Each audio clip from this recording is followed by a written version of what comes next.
में आएगा तो मैं लग रहा है यार शिफ्ट खत्म हो क्या करना है? अच्छा, हाँ 40 मिनट ऐसा एजेंसी के बाद ट्रांसफर करना है।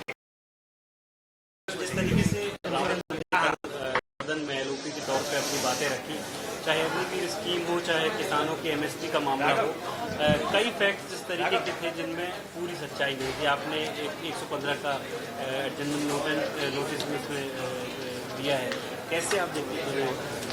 माननीय नेता प्रतिपक्ष श्री राहुल गांधी जी ने कल सदन को गुमराह करने के लिए बहुत ही इनएक्यूरेट स्टेटमेंट्स अपनी स्पीच में दिए हैं, जिसके कारण आज मैंने speaker's direction to the house के तहत 115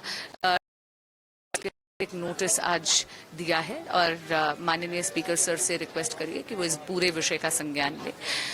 राहुल जी ने कहा कि अग्निवीर स्कीम में किसी प्रकार की कॉम्पनसेशन नहीं है अगर अग्निवीर शहीद हो जाते हैं। पहले तो मैं ईश्वर से चाहूंगी कि सभी के सभी अग्निवीर सुरक्षित रहें, लेकिन अगर कभी ऐसा होता है कि किसी अग्निवीर की शहादत हो जाती है तो सरकार 1 करोड़ रुपए का कॉम्पनसेशन उनके परिवारों को सुरक्षित करने के लिए उन्होंने मुहैया करवाए हैं।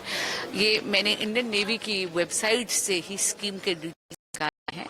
During engagement period on bona fide duty में insurance cover worth rupees 48 lakhs from public fund, one time ex gratia rupees 44 lakhs from public fund, full pay for unserved period up to 4 years with effect from date of death including Seva Nidhi component, balance accumulated as on date in the individual Seva Nidhi fund and government contribution including interest from the Agniveer corporate fund। यानी राहुल जी बिल्कुल गलत कह रहे थे और आदरणीय रक्षा मंत्री जी ने सभा पटल पर तुरंत ये बात कही भी थी, इसका स्पष्टीकरण करा था। उसके बाद दूसरी बात जो उन्होंने इनएक्यूरेटली कही थी, उन्होंने कहा था कि मोदी सरकार एमएसपी नहीं दे रही है किसानों को। ये भी बिल्कुल गलत है।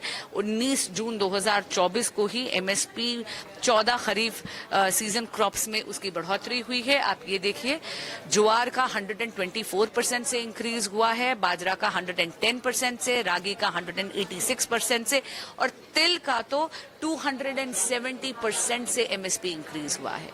तीसरा, उन्होंने एक इनएक्यूरेट स्टेटमेंट कहा था कि बीजेपी किसानों को आतंकवादी कहती है। सरासर असत्य है, झूठ है।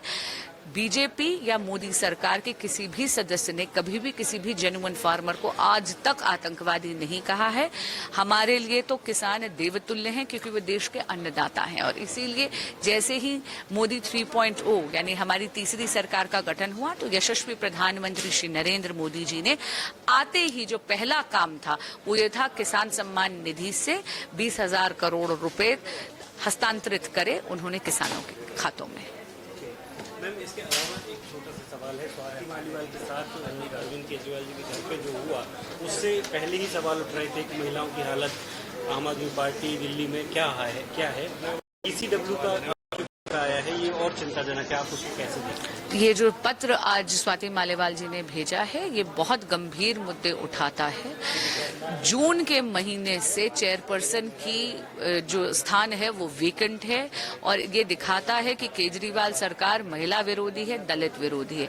ना उन्होंने डीसीडब्ल्यू में कोई महिला चेयरपर्सन अपॉइंट करी है और डीसीडब्ल्यू में तो मैंडेटेड है बाय लॉ कि आपको एक दलित सदस्य भी अपॉइंट करना है, वो भी नहीं करा है।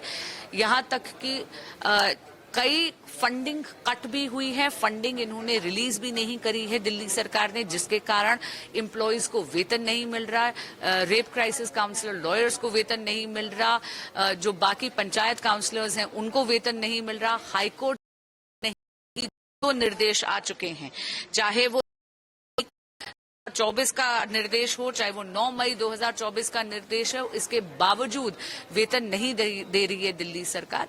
ये उनकी महिला विरोधी नीतियों को परिलक्षित करता है।